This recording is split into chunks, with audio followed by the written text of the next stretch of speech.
Bismillahirrahmanirrahim. Assalamualaikum warahmatullahi wabarakatuh. Alhamdulillahirabbil alamin. Alhamdulillahilladzi nawwara qulubana binuril iman wal islam wal ihsan. Asyhadu an la ilaha illallah khaliqus sairil anam.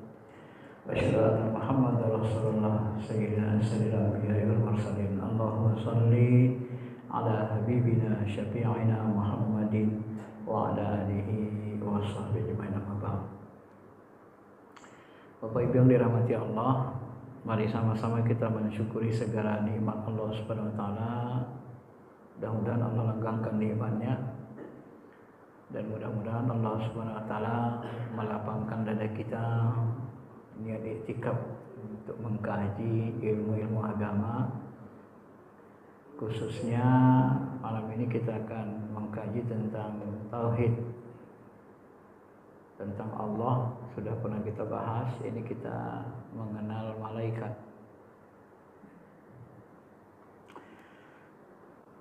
Bapak Ibu yang dirahmati Allah Subhanahu wa taala, tema yang kita angkat adalah malaikat, jin, setan, iblis, dan ruh. Ini termasuk hal-hal yang gaib. Gaib itu tak terlihat oleh mata kita. Salah satu ayat Al-Quran yang pertama kali muncul sesudah Fatihah adalah surah Al-Baqarah.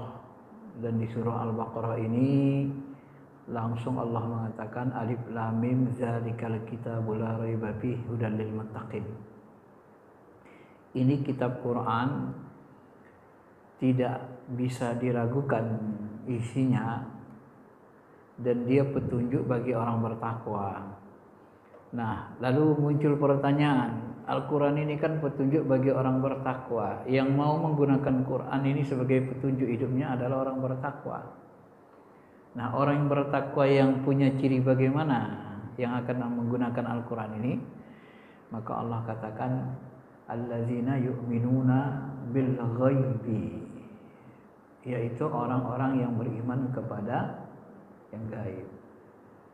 Jadi kalau dia sifatnya materialisme atau ateis, tak percaya dengan yang gaib, maka otomatis Quran ini tidak akan jadi petunjuk sama dia. Gitu kan. Maka ketika dalam satu perkuliahan ada profesor ateis bertanya kepada murid-muridnya, kalian percaya nggak Tuhan itu ada? Tidak ada, katanya. Percaya, Prof? Kalau saya tidak percaya. Ayo kita buktikan yuk. Gimana caranya? Coba kamu minta alat-alat tulis sama Tuhan kamu, katanya. Minta pulpen, minta komputer, atau minta apa saja.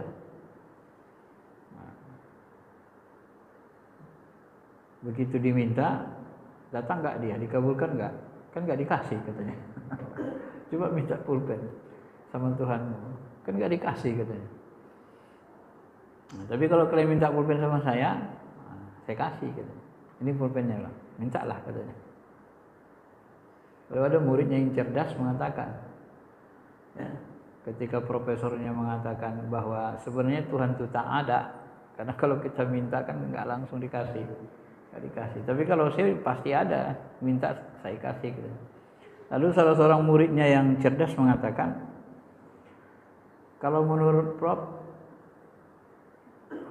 akal Prof ada nggak, katanya? Ya ada lah, makanya saya bisa berpikir. Nah, bagaimana bentuk akal Prof? Bisa nggak tunjukkan ke saya gimana bentuknya, katanya? Bingung deh. Nggak bisa juga dibentuk, tunjukkannya. Lalu mahasiswanya bilang, kalau begitu Prof pun tak bisa menunjukkan akal Prof, berarti sebenarnya Prof nggak ada akalnya, katanya. Kenapa? Karena dia hanya percaya dengan yang kasat mata, yang bisa dilihat gitu.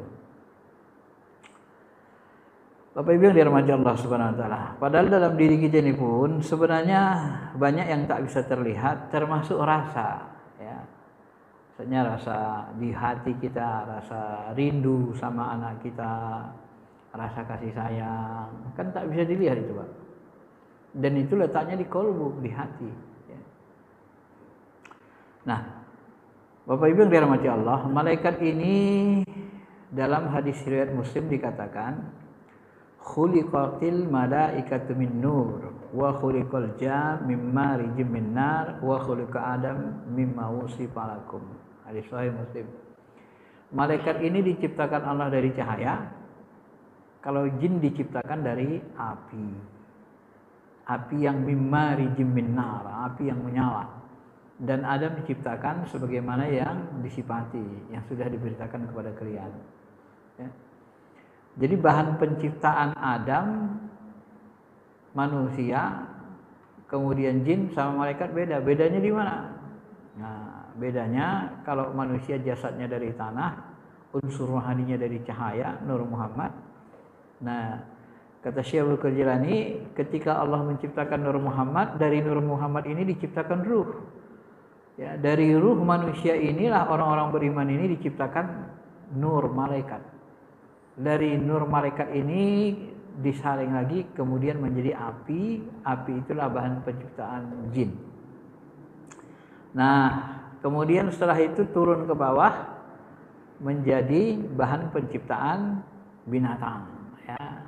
Dan setelah itu turun ke bawahnya lagi menjadi bahan penciptaan tumbuh-tumbuhan. Level makhluknya seperti itu. Bapak Ibu yang dirahmati Allah Subhanahu wa taala. Malaikat ini punya sifat. Yang pertama, malaikat ini punya sifat la ya'sunallaha ma amarahum wa yaf'aluna ma yu'marun.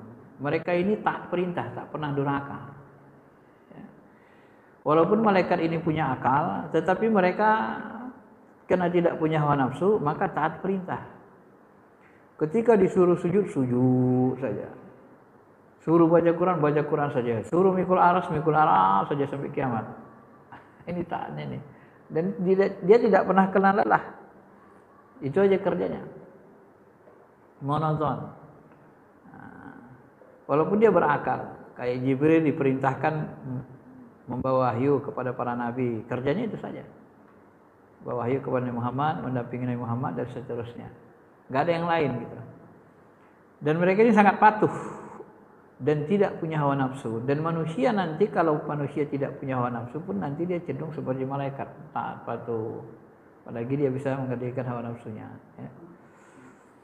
Dan sebagian malaikat ini di dalam Al-Quran disebut, ya, Alhamdulillahi fatirus samawati wal ard ja'ilul malaikati rusulan uli ajnihatin. Al-Fatihah ayat 1 disebutkan bahwa Allah, segala puji bagi Allah pencipta langit dan bumi yang menjadikan malaikat sebagai utusan yang mempunyai sayap. Nah, dia punya sayap. Jadi sebagian malaikat itu bersayap. Masing-masing ada sayapnya 2, ada 3, ada 4. Nah, dan Allah menambahkan ciptaannya apa yang dikehendakinya. Nah, akan tetapi malaikat yang wajib kita ketahui hanya 10 saja.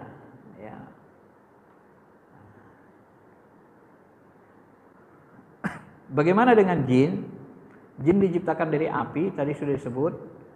Dan Al-Quran menyebut wal jan khalaqnahu min qabli min naris samum. Dalam ayat Al-Hijr ini, surah Al-Hijr ini disebut lagi, diulangi, dia diciptakan dari api yang sangat panas. Ya. Adapun iblis ini Bapak Ibu, iblis ini kata Allah sebenarnya wa khuliqal janna mim marjin. Mereka diciptakan juga dari api dan iblis ini adalah wakana minal jinni. Dia termasuk golongan jin. Ya. Jadi secara umum Allah menciptakan makhluk gaib itu 2 saja. 3 sama ruh. Pertama ruh manusia, yang kedua malaikat, yang ketiga adalah jin.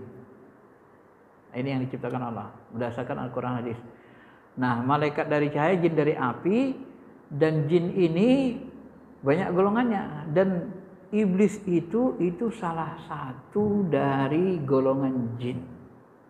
Makanya ketika Allah menciptakan Adam, malaikat-malaikat itu komplain, ya Allah ngapain lagi ciptakan gini, ada hawa nafsunya kan, nanti buat kerusakan lagi. Dari mana mereka tahu?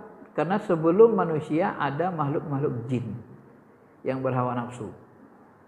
Nah, jin-jin inilah dulu yang buat kerusakan dalam sejarah. Setelah mereka buat kerusakan, mereka diusir dari bumi, maka mereka tempat tinggalnya di hutan-hutan, di gunung-gunung, di laut-laut. Di bumi ini memang di bumi pun ada jin, tetapi mereka sudah diusir Allah untuk mengelola bumi, diserahkan ke manusia. Nah, inilah makanya kita disebut dengan khalifatul fil ard, khalifatullah fil ardi, khalifah